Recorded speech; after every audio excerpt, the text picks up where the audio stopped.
Which is nak tak nak, kena juga gaji minima tu 1,000. Baik, Assalamualaikum tuan-puan. Kita kembali lagi ke podcast kita, podcast HR macam biasa. Cuma kali ni kita bawakan special untuk tuan-puan. Kita bawakan advisor HR. Silakan Tuan Sofwan. Okey, tuan-puan. Saya perkenalkan diri, saya Sofwan Rahim, which is saya adalah advisor pengurusan yang mana merangkumi HR dan banyak juga isu-isu HR yang saya dapat untuk di dalam bisnes I see. yang ada kat Malaysia ni. So tuan, kita ada banyak terima soalan daripada kita punya social media, masyarakat punya social media. Antara soalan yang paling banyak kita dapat adalah berkenaan gaji tuan. Okey. Soalan dia ada yang bertanya, dia cakap gaji dekat Malaysia ni ada yang dibayar rendah, ada yang dibayar tinggi. So persoalan dia, berapa sebenarnya minimum gaji dekat Malaysia ni, dan kalau ada yang dibayar rendah, mengikut undang-undang Malaysia, apa yang patut dia buat? Alright, so untuk gaji minima yang latest adalah 1,700. Okey, 1,700 sebulan.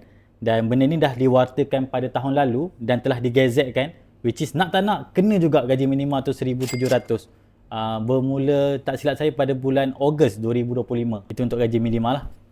I see. Tapi ada juga yang mengatakan, sebab kita sedia maklum lah, gaji untuk dekat Malaysia ni minimum 1,700 betul? Tapi sebelum ni adalah 1,500 betul tak? Betul. Tapi masih ada lagi pekerja yang dapat gaji macam tu. So apa situasi dia? So apa yang dia perlu buat untuk atasi masalah ni? Alright. Okay, so sekarang gaji, kita memang dah tetapkan, Kesuma telah mengeluarkan dan mewartakan gaji 1,700 dan ada juga syarikat yang menetapkan gaji 1,500, 1,400. So kalau anda sebagai staff, alright, kalau anda sebagai staff, perkara pertama, anda berbincang dulu dengan majikan anda.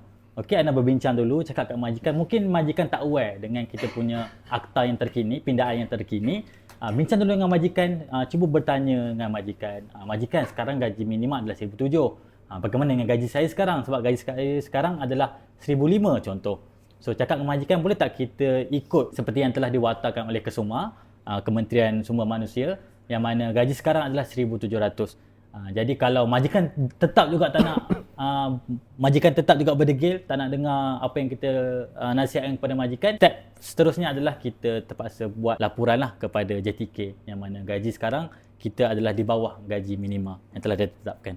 I see. So maksudnya benda ni dilindungi lah. So Betul. kalau pekerja yang dapat gaji bawah pada minimum, Betul. dia ada hak untuk fight balik. Betul. Untuk pertahankan dia punya hak lah kan, Gaji minima. akan gaji dia, betul? Sebab penetapan gaji minima ni kan, kerajaan dia bukan saja-saja tetap macam, oh saya nak 1,700 lah. Tak, sebab dia orang dah kira kita punya komitmen minimum dekat sesuatu bandar tersebut. Sebab tu dia orang tetapkan 1,700.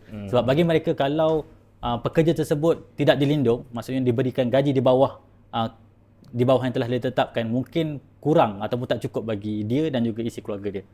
Sebab itulah gaji minima ditetapkan. Baik. Tapi let's say lah ni soalan besar sendirilah. Katakanlah pekerja tu dapat gaji 1,500 saja. Basic. Tapi gaji basic. Okay. Tapi bila dia minta dengan bos untuk upkan gaji, lepas tu dia dah explain kerajaan dah bagi naik gaji minimum semua kan. Tapi bos cakap kau banyak komplain, aku resign kau. So apa situasi dia kalau berlaku benda-benda macam ni? Okey.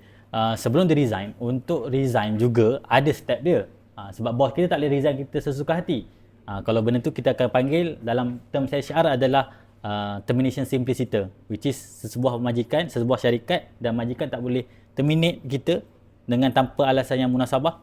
So kalau anda sebagai staff, kalau majikan nak terminate anda, first adalah anda terus ke JTK, anda report apa yang berlaku dan anda juga maklumkan kepada bos, yang mana bos tak boleh terminate kita sesuka hati lah.